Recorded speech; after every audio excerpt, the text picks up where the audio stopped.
అంజనీసుతుని చిరంజీవిని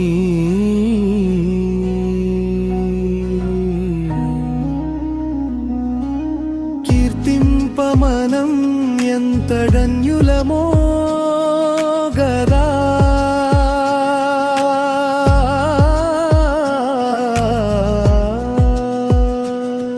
సంపూర్ణ హనుమద్దివ్య చరితామృతం. ఓం శ్రీ గణేశాయ నమః. శ్రీమాత్రే నమః. శివాయ గురవే నమః. శ్రీకృష్ణ పరబ్రహ్మణే నమః. శ్రీరామాయ నమః.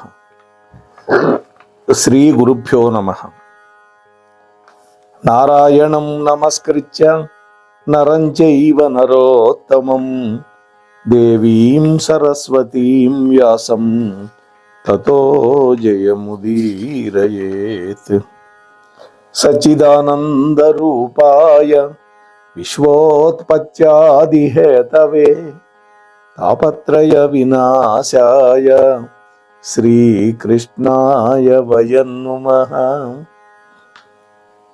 అంజనానందనం వీరం జానకీ శోకనాశనం కపీశమక్షహంతారం వందే లంకా భయంకరం.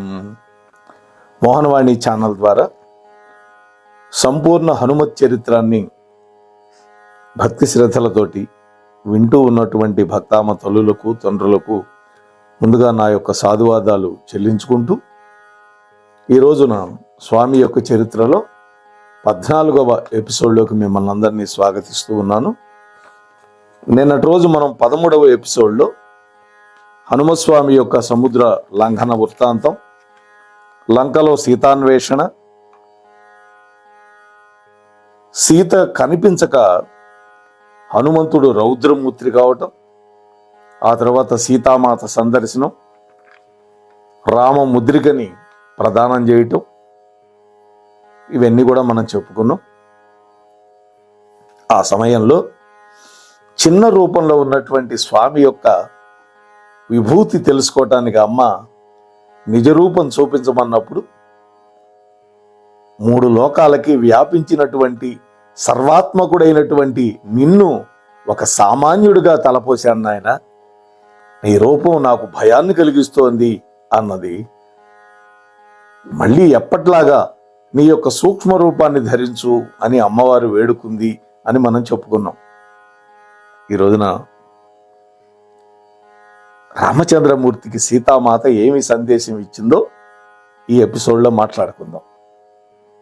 ఓ మారుతి, ఈ దుఃఖం అనేటువంటి సముద్రం నుండి నన్ను దాటించడానికి నా పాలిట భాగ్యరేఖ నీ రూపంలో వచ్చింది అని నేను అనుకుంటున్నానయ్యా. నా స్వామిని విడిచిపెట్టి ఇప్పటికి 10 నెలలు పూర్తయింది. ఇప్పటి వరకు ఏదో ఒక విధంగా ప్రాణాలను నిలబెట్టుకున్నాను నా స్వామి కోసం. ఇక పైన ఆలస్యమైతే నా ప్రాణాలను నిలబెట్టుకోవటం కష్టము అని నా భర్తకు చెప్పు అని పలికి కన్నీళ్లతో తన శిరోజాలలో ఉన్నటువంటి ఆ మణి శిరోజాలలో ఉండేది ఎప్పుడు, కానీ భర్త ఎప్పుడైతే దూరం అయినాడో ఆ తల్లి చెంగున మూట కట్టుకొని ఉంచింది. ఆ చెంగున మూట కట్టినటువంటి ఆ యొక్క చూడామణిని తీసి హనుమంతుడి చేతిలో పెట్టి ఇంకా రామచంద్ర ప్రభువు తనతో చెప్పినటువంటి మాటలు అమ్మవారు చెప్పింది. ఓ సీత, నిన్ను భార్యగా పొంది నేను కృతార్థున్నయ్యాను. నా యొక్క విభుత్వం హెచ్చింది అని చెప్పినటువంటి గౌరవపు మాటలు కూడా గుర్తు చేసింది అమ్మవారు. ఓ సీత, నువ్వు గనక నా చెంత లేకపోతే నాకు సుఖాలు భోగాలు అక్కర్లేదు అని పలికినటువంటి ఆశ్చర్యకరమైనటువంటి మాటలను కూడా జ్ఞప్తికి తెచ్చుకోమను హనుమా అన్నది. ఓ సీత, నిన్ను ఎడబాసి ఒక్క క్షణం కూడా నేను ఉండలేను. ఆ ఒక్క క్షణం నాకు యుగకాలం అవుతుంది, జగమంతా నాకు శూన్యంగా కనిపిస్తుంది అని నా రాముడు చెప్పినటువంటి నిండైనటువంటి మాటలు మరొక్కసారి జ్ఞాపకం చేసుకోమని చెప్పు. ఓ సీత, నీ సుగుణాలు ఇన్ని అని చెప్పడం ఎవరికి అయినా సాధ్యమవుతుందా అని నన్ను సన్నుతించినటువంటి, చనువుతో చెప్పినటువంటి మాటలు మనసులో పెట్టుకోమని చెప్పు. సర్వసాక్షి అయినటువంటి తానాడినటువంటి మాటలకి తానే సాక్షి కదా హనుమ. మరి ఇప్పుడు ఎందుకని నన్ను ఉపేక్షిస్తున్నాడు? దానికి కారణం అడుగు. మరేం జంకు లేదు, నేను తనను నిందిస్తూనే మాట్లాడాను అని కూడా చెప్పు. నిష్ఠురపు మాటలు మాట్లాడానని చెప్పమంటున్నది అని ఈ విధంగా సీతామాత తన మనస్సులోని భావాలన్నింటినీ బయటపెట్టి ఇక ఆఖరికి ఓర్చుకోలేక వెక్కి వెక్కి ఏడుస్తూ ఉన్నది. అప్పుడు హనుమ ఓదార్స్తూ, తల్లి శోకించవద్దు, మీరు చెప్పిన మాటలన్నీ ఆ రామచంద్ర ప్రభువుకి తప్పకుండా వినిపిస్తాను. మీ సంతోషం అనే వర్షానికి అది గర్జన అయి రాఘవుడి యొక్క ధనస్సు నుండి వినిర్ముక్తమైనటువంటి బాణాలు ఆ యొక్క ధ్వనిని మీరు తొందరలోనే వింటారు. అమ్మా, నా మాట నమ్మండి, ఇది నిజం అని ఓరడించి సెలవు పుచ్చుకొని బయలుదేరాడే కానీ ఎక్కడ చూసినా కూడా సీతాదేవి యొక్క దీన వదనమే కనిపిస్తోంది స్వామికి. ఒక్కసారిగా స్వామిని విచారం చుట్టుముట్టింది. ఆ విచారంలోంచి భయంకరమైనటువంటి క్రోధాగ్ని పెళ్ళుబికింది.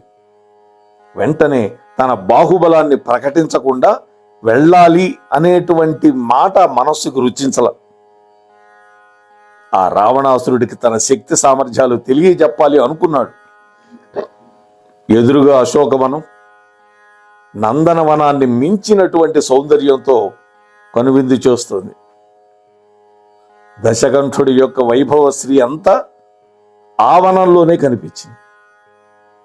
అందువల్ల రావణాసురుడికి అత్యంత ఇష్టమైనటువంటి ఆ వనాన్ని మట్టుబెట్టాలని నిశ్చయించుకున్నాడు. ఇంతలో స్వామిలో ఉండేటువంటి కపి స్వభావం పెచ్చు పెరిగింది. అంతే, ఒక్కసారిగా విజృంభించాడు.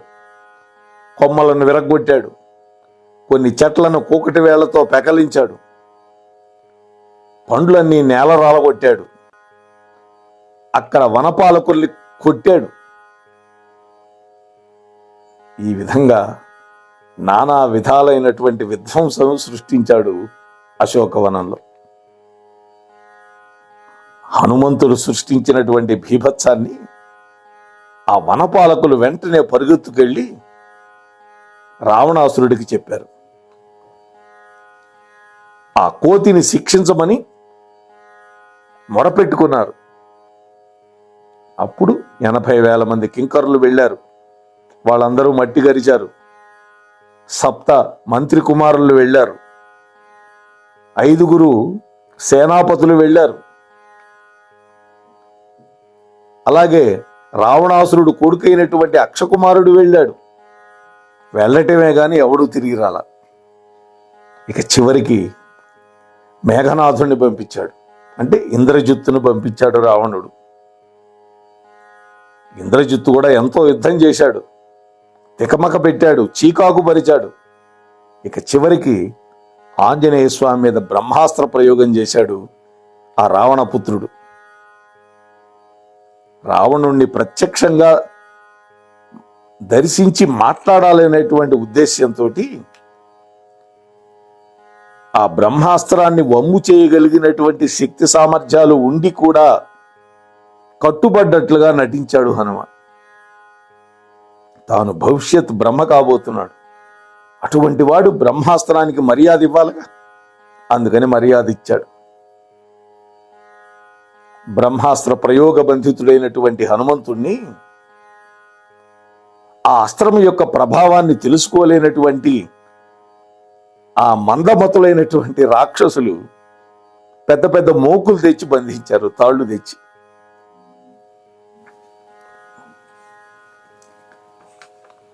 అప్పుడు ఆ రాక్షసుల యొక్క తామసిక చర్యకి బ్రహ్మాస్త్రం విడిచిపెట్టేసింది. అయినా కూడా హనుమంతుడు ఆ బ్రహ్మాస్త్రాన్ని కట్టుబడి ఉన్నట్లుగా నటిస్తూ ఉన్నాడు. రావణాసురుడి సముఖంలో నిలబెట్టారు తీసుకెళ్ళి. అద్భుత రూపము, ధైర్యము, కాంతి వీటన్నిటితో వెలిగిపోతూ ఉన్నటువంటి స్ఫటిక రత్న సింహాసనం మీద ఉన్నటువంటి రావణాసురుడు హనుమంతుడిని చూశాడు. అంతే, ఒక్కసారిగా ఉలిక్కిపడ్డాడు. అప్రయత్నంగానే పలవరించినట్లుగా, కిమేష భగవన్నంది భవేత్ సాక్షాత్ దిహాగత. ఏమి, ఇతడు సాక్షాత్తుగా ఇక్కడికి వచ్చినటువంటి భగవంతుడైనటువంటి నందీశ్వరుడు కాదు కదా అని పైకే అనేశాడు. అంతలోనే ఆ జ్ఞానం కాస్త కనుమరుగైపోయింది. తామసిక బుద్ధి కమ్మిపారేసింది. మహాక్రోధంతో మండిపడ్డాడు. పళ్ళు పటపట కొరుకుతూ, ఒరీ కోతి, ఆ దేవేంద్రాదులకు కూడా అసాధ్యమైనటువంటి లంకాపురంలోకి ప్రవేశించావు. నన్ను ఏమాత్రం లక్ష్య పెట్టకుండా నా కేళీ వనాన్ని ధ్వంసం చేసి రక్షక భటులందరినీ చంపేసి మదోన్మత్తుడివయ్యావు.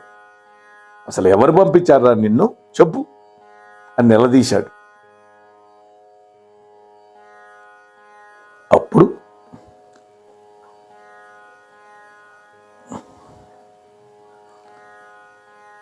స్వామి చిరునవ్వు నవ్వి,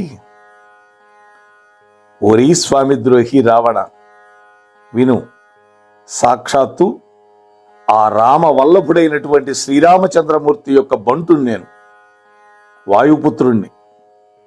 భూజాత సర్వసద్గుణోపేత అయినటువంటి మా సీతామాత యోగక్షేమాలు తెలుసుకోవాలని నేను వచ్చాను. ఆమెను దర్శించాను. తిరిగి వెళుతూ నా భుజబలాన్ని నీకు కొంచెం రుచి చూపించాను. అప్రతిహతమైనటువంటి నా ప్రతాపాన్ని యుద్ధరంగంలో ఎదుర్కోగలిగినటువంటి వాడు ఎవడున్నాడు మీ లంకలో? నా వంటి వాళ్ళు కోట్ల మంది ఉన్నారు మా రాముడి యొక్క సైన్యంలో. ఓ రావణ, నా మాట విను, ఆయనతో పగవద్దు. భూజాత అయినటువంటి సీతామాతను ఆయనకు ఒప్పజెప్పు. హాయిగా బతుకు, నీ వాళ్ళందరినీ బతికించుకో. అలనాడు కైలాసాన్ని కదల్చబోయినటువంటి నీ భుజబలాన్ని లీలగా అణగొట్టినటువంటి శివుడి యొక్క విల్లుని అవలీలగా విరిచినటువంటి సర్వాస్త్ర కోవిదుడైనటువంటి రఘురాముడికి నువ్వు సాటి వస్తావా?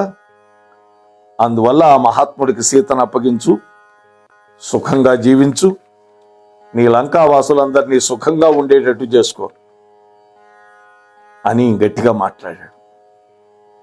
ఆ మాటలు విన్నటువంటి దశగ్రీవుడు ఆగ్రహంతో భగ్గుమన్నటువంటి అగ్నిహోత్రంలాగా మండిపడ్డాడు. వెంటనే పక్కనున్నటువంటి ప్రహస్తుని పిలిచి, వీడు మనకు ద్రోహం చేసి కూడా ఇంకా తుల్లిపడుతున్నాడు, ఈ కోతిని వెంటనే చంపేయండి అన్నాడు.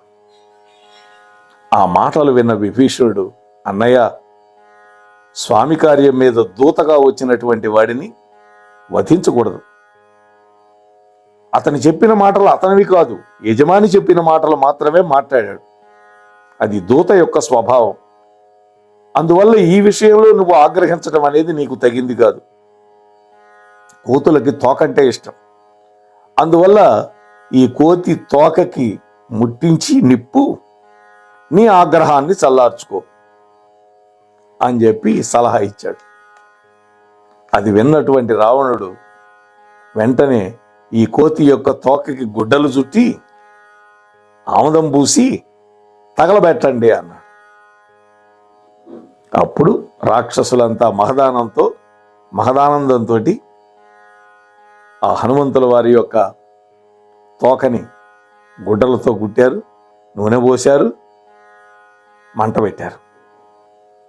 నిలువెత్తు మంటలు ఆకాశాన్ని చుంబిస్తూ ఉంటే జ్వాలామండితమైనటువంటి వాలంతో హనుమంతుడు రాక్షస వంశ వినాశక హేతుభూతమైనటువంటి ఒక ధూమకేతువులాగా కనపడ్డాడు చూసేవాడికి.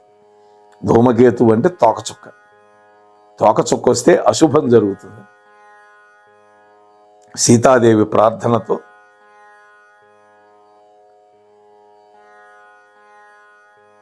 అగ్నిదేవుడు హనుమంతుడి పట్ల చల్లనై వెలుగుతూ ఉన్నాడు. సీతోభవ హనుమత అని అమ్మవారు ఒక 3 శ్లోకాలు చదువుతుంది సుందరకాండలో. ఆగ్రహంతో హనుమ తన వాలాగ్ర నిప్పుతోటి లంకకు మొత్తం నిప్పు పెట్టాడు. లంక పూర్ణాహుతి అయిపోయింది.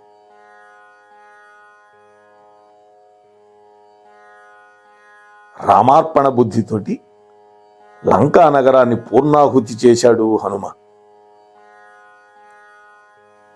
ఆ తరువాత మళ్ళీ సీతాదేవిని సందర్శించి సముద్రాన్ని లంఘించి తన కోసం 1000 కళ్ళతో ఎదురు చూస్తూ ఉన్నటువంటి వానర సంఘాన్ని వచ్చి చేరుకున్నాడు హనుమ. ఉరుము ఉరిమినట్లు సింహగర్జన చేస్తూ తిరిగి వచ్చినటువంటి ఆ మారుతిని చూసి వెంటనే జాంబవంతుడు అన్నాడు, ఓ వానర వీరులారా, మనవాడు విజయుడై తిరిగి వచ్చాడు, మనకు శుభవార్త తెచ్చాడు అని సంతోషంతో గెగిరి గంతులు వేయండి అన్నాడు అన్నమాట. దృష్టా సీతేతి విక్రాంత అంటూ దిగాడు అక్కడ.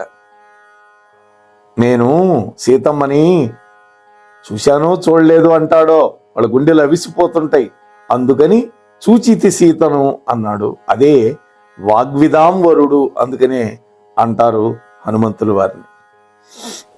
అందరూ బయలుదేరారు. ఆ ఆనందంలో ప్రస్తుతం సుగ్రీవుడి యొక్క పాలనలో ఉన్నటువంటి మధువనంలోకి ప్రవేశించారు. అక్కడ ఎన్నో దుండగాలు చేశారు. అక్కడ కాపలా ఉన్నాడు సుగ్రీవుడి యొక్క మేనమామ, అంగదుడికి తాతగారు దదిముఖుడు. ఆ దదిముఖుడిని కొట్టారు. ఆ దదిముఖుడు పారిపోయి సుగ్రీవుడి దగ్గరకు వచ్చి మొరపెట్టుకుంటే సుగ్రీవుడు, మామయ్య నువ్వేం బాధపడద్దు, వాళ్ళు రామకార్యం నెరవేర్చి వచ్చారు, అందుకని ఉత్సాహంలో అలా ప్రవర్తించారు, కాబట్టి వెంటనే వాళ్ళందరినీ ఇక్కడికి వెంట పెట్టుకురా అన్నాడు. అప్పుడు అందరూ వచ్చారు. ఏ వికారం లేకుండా చక్కగా నిలబడి 2 చేతులు జోడించి శిరస్సున చేర్చి ముందుగా దక్షిణం వైపు తిరిగి నమస్కరించి అమ్మకి తాను చేసినటువంటి సీతా దర్శన వృత్తాంతాన్ని ఏమాత్రం తొట్రుపాటు లేకుండా రామచంద్రుడితో చెప్పడం మొదలుపెట్టాడు. తండ్రి రామ, చూచాను జానకీదేవిని, ఒక చెట్టు కింద ఉన్నటువంటి తరుణీమణిని చూశాను. స్థిరమైన దృష్టిని వహించి ఉపవాసాలతో చిక్కి జటలు కట్టినటువంటి వెంట్రుకలతో ఉన్నటువంటి సీతమ్మను చూశాను. వేడి నిట్టూర్పు గాడ్పుల యొక్క వాడి భావాన్ని నిన్ను చేర్చి బాధలకు ఓర్చుకొని నీ నామమే జపంగా ఉగ్రమైన తపస్సు చేస్తున్నటువంటి సీతాసాధ్విని చూశాను. అశోకవనంలో ఉన్న శోక వనరాశిని కాసి బాధపడుతూ ఉన్నటువంటి భూజాతను చూశాను. ఈ విధంగా అమ్మవారి యొక్క శుభస్థితిని ముందు చెప్పి తాను సముద్రాన్ని దాటింది మొదలుగా లంకలో జరిగిన విశేషాలన్నీ తాత్సారం లేకుండా సవిస్తరంగా యుద్ధనీతి పురస్కారంగా చెప్పాడు. చెప్పి భద్రంగా తెచ్చినటువంటి సీతామాత యొక్క చూడామణిని కళ్ళకద్దుకొని రామచంద్ర ప్రభువుకి అందించాడు. ఆ శిరోమణిని చూడగానే సాక్షాత్తు సీతాదేవిని చూసినట్లుగా ఆ తాపం నుంచి ఉపశమనాన్ని పొంది ఎప్పుడూ ముక్తసరిగా మాట్లాడేటటువంటి రాముడు హనుమంతుల వారిని స్తుతించాడు. ఓ మారుతి, అనితర సాధ్యమైనటువంటి ఈ కృత్యాలను నీవుగాక మరెవరు నెరవేర్చగలుగుతారయ్యా? మా రఘువంశాన్ని రక్షించడం కోసమే నువ్వు పుట్టావు.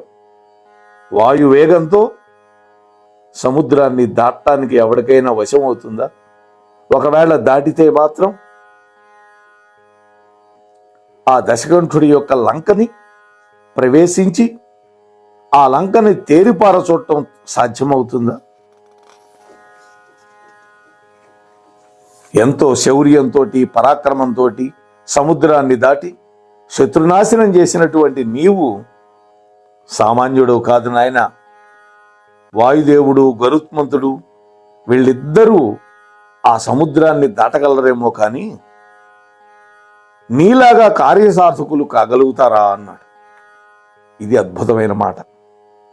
వాయుదేవుడు దాటగలడు సముద్రాన్ని, గరుత్మంతుడు దాటగలడు. కానీ దాటినా కూడా నీవు చేసినట్లుగా కార్యసాధన చేయగలుగుతారా? అది సరే, కానీ లంకలోకి ప్రవేశించినటువంటి రుద్రుడైనా కూడా ప్రాణాలతో తిరిగి రాగలడా? అది నీకే చెల్లింది మారుతి. నువ్వు కృతకృత్యుడివయ్యావు. నిన్ను 4 ముఖాలున్నటువంటి ఆ బ్రహ్మదేవుడు కూడా కీర్తించలేడు. అన్యజనులకు అసాధ్యమైనటువంటి దానిని అలవోకగా నెరవేర్చవు. నువ్వు చేసినటువంటి ఈ గొప్ప ఉపకారానికి ప్రత్యుపకారం చేయలేను. ఒక్క ఆలింగన భాగ్యం నీకు ఇవ్వడం తప్ప. ఈ విధంగా అందరిలోనూ మిన్నగా హనుమంతుల వారిని కీర్తించి కపిసేన సహాయంతో ఆ సముద్రాన్ని దాటి రావణాసురుణ్ణి వధించి సీతా సమేతుడై అయోధ్యా నగరానికి వచ్చి మహావైభవంతో పట్టాభిషిక్తుడయ్యాడు రామచంద్రుడు. ఇంతవరకు విన్నటువంటి శతానందుడు వశిష్ఠ భగవానుడితో అంటున్నాడు,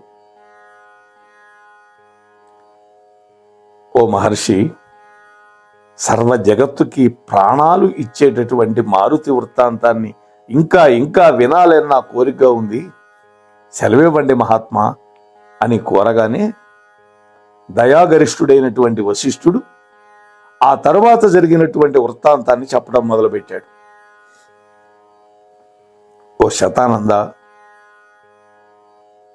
4 ముఖాలు కలిగినటువంటి బ్రహ్మదేవుడు కూడా కీర్తించలేనటువంటి ఆ సంజీవరాయుడి యొక్క వృత్తాంతం నేను మాత్రం చెప్పగలనా?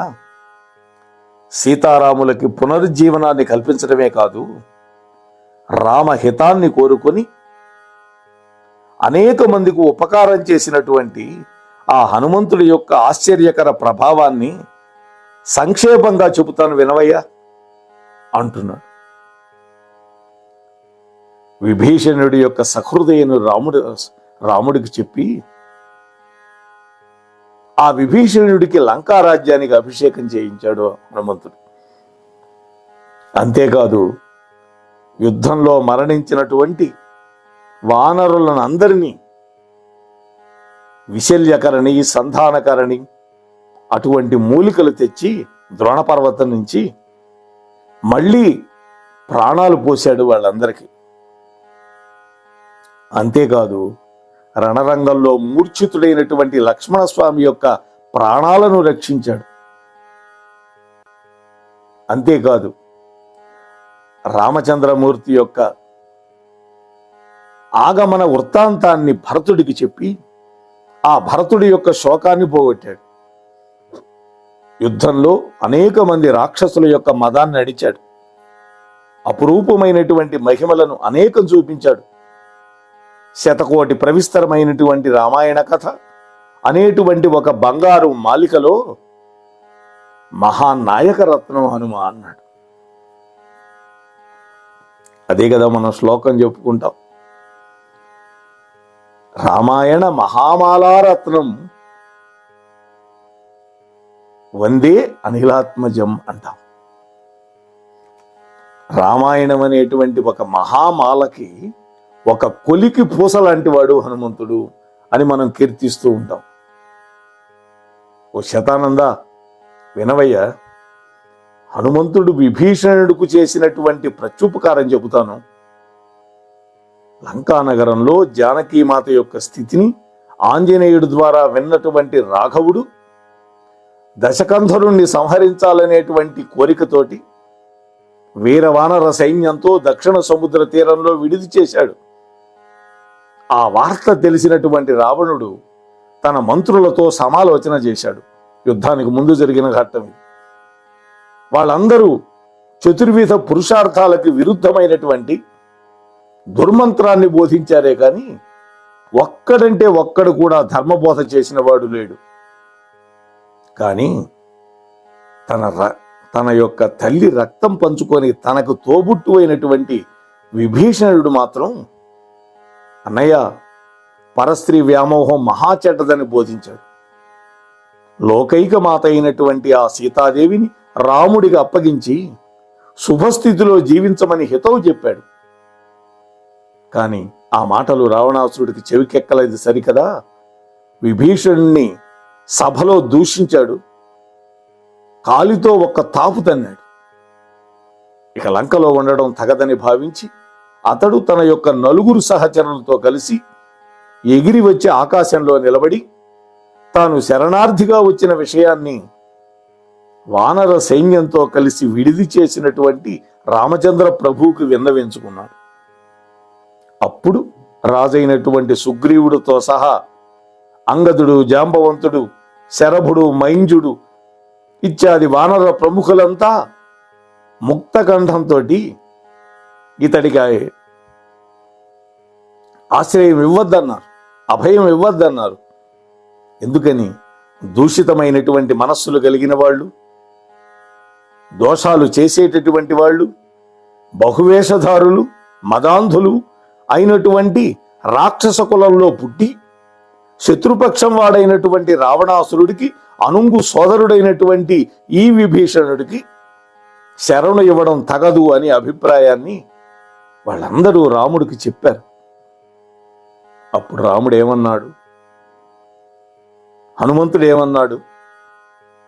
విభీషణుడి విషయంలో తదితర విశేషాలన్నీ కూడా రామభక్త హనుమంతుడు రామానుగ్రహంతో రేపటి రోజు మీతో మనవి చేసే ప్రయత్నం చేస్తాను. ఇంతవరకు ఈ ఛానల్కి సబ్స్క్రైబ్ చేయకపోతే దయచేసి వెంటనే సబ్స్క్రైబ్ చేయండి. మీతో పాటు కనీసం 4-5 చేత సబ్స్క్రైబ్ చేయించండి. స్వామి కథ మీకు బాగా నచ్చితే ఒక లైక్ ఇవ్వండి, మీ కామెంట్ పెట్టండి.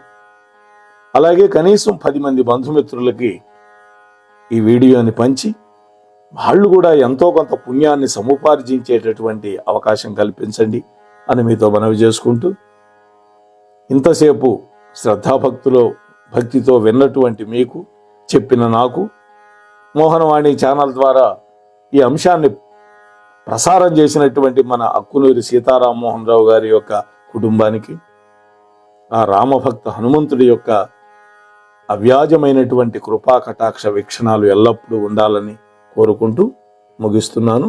స్వస్తి సర్వేషాం. సంపూర్ణ హనుమద్దివ్య చరితామృతం వినండి, వినిపించండి, వింటూనే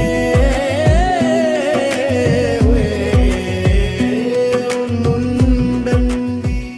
మన మోహనవాణి కార్యక్రమాలు మీకు నచ్చినట్లయితే వెంటనే ఒక లైక్ చేయండి, అలాగే కామెంట్ చేయండి, ఎక్కువ మందికి షేర్ చేయండి. సబ్స్క్రైబ్ చేసుకోకపోతే వెంటనే మన ఛానల్కి ఇప్పుడే సబ్స్క్రైబ్ చేసుకోండి. ధన్యవాదాలు.